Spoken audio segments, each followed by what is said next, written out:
This is Jack. He is 17 years old and lives in Westchester, New York. Jack is a senior in high school and he lives a pretty normal life. He is an only child and lives with his two parents. His mom is a stay-at-home mom and his dad works as an architect, making approximately $82,000 a year, making Jack's family middle class.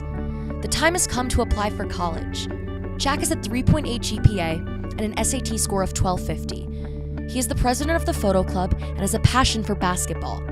As you can see, Jack is a pretty well-rounded kid. He wants to apply to UCLA, Manhattan College, Ithaca College, Fordham University, and many more. These are very competitive schools, but throughout his high school career, Jack has done a lot of volunteering, clubs, sports, peer tutoring, as well as taking on his job as a receptionist at a law firm. We believe that the local, state, and federal government should be able to aid Jack in his college journey. Now let's take a look at what the local government can do to help Jack.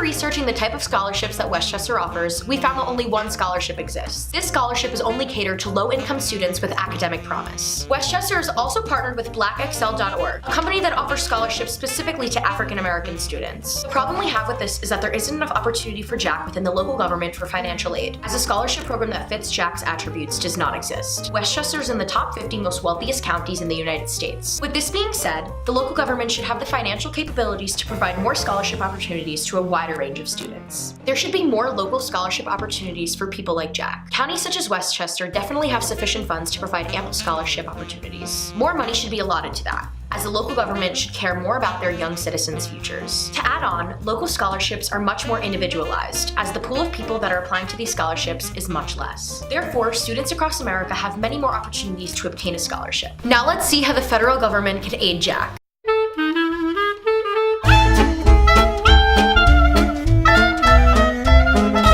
For the most part, the federal government only aids education from kindergarten until senior year of high school. This excludes arguably the most important level of education, college. It has never been determined whether the U.S. Constitution would allow the federal government to provide any forms of financial aid to students. According to the 10th Amendment, anything not mentioned in the Constitution is to be under state control. The federal government offers a number of financial aid programs with scholarship and loan repayment opportunities. One unrealistic solution would be to amend the Constitution. However, a more realistic solution would be that for the federal government to pass laws stating that they have more power to grant the states money. The way we would do that is by petitioning to start a campaign. Now let's see what the state government can do to aid Jack.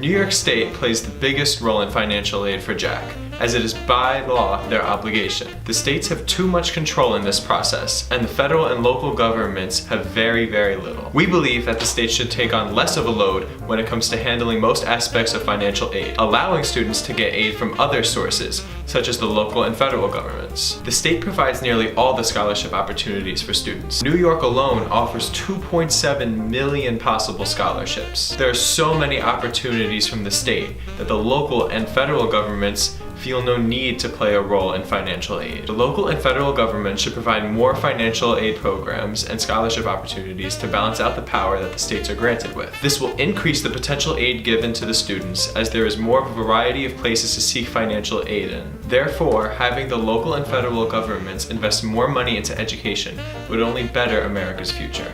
We interviewed Mr. Keith Shanker, principal of Westlake High School, who currently has a son in the midst of the college process, to hear his take on how the local, federal, and state government can aid high school seniors in this college process.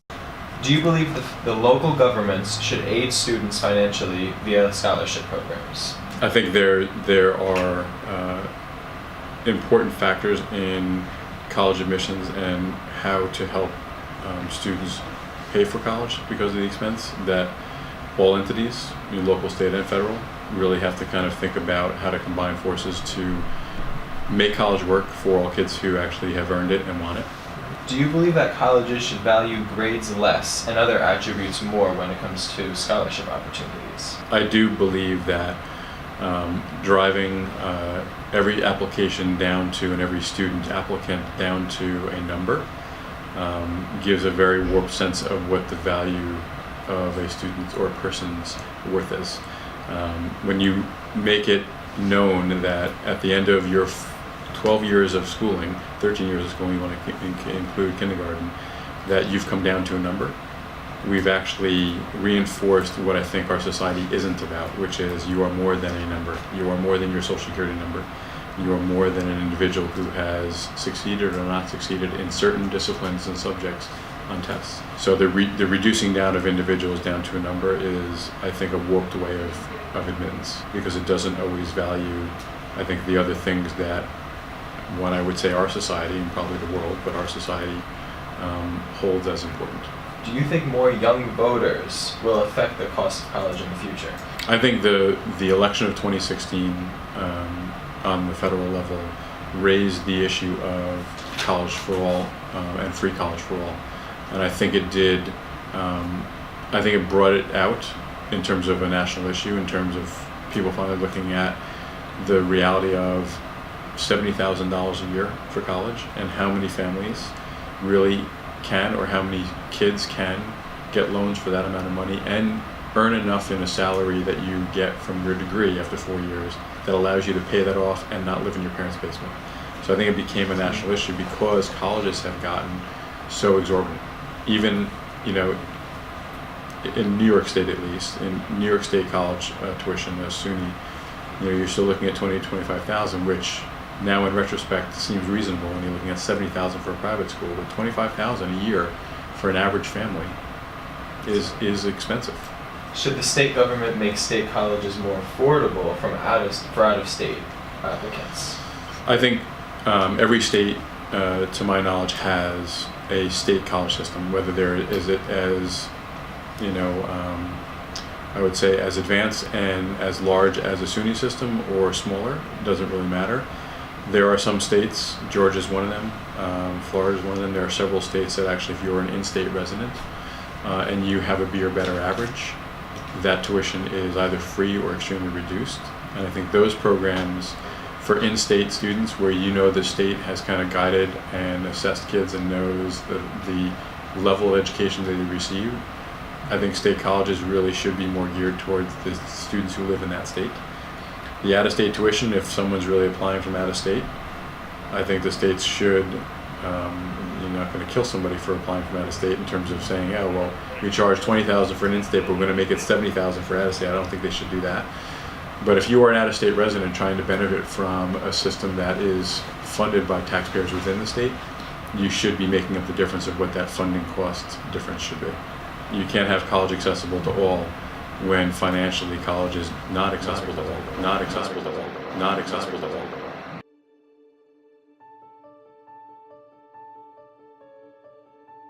As you can see, the local, federal, and state government play a huge role in your college journey. For the future, we hope to see a wider variety of scholarship opportunities from the local and federal government that are more individualized. These scholarships won't just help Jack, but they can also help people like you and me. When we want a change in our society, we stand up for it. If you feel that the local, federal, and state government are not aiding you in your college journey, start a rally, write to your leaders, and most importantly, speak up for what you believe in.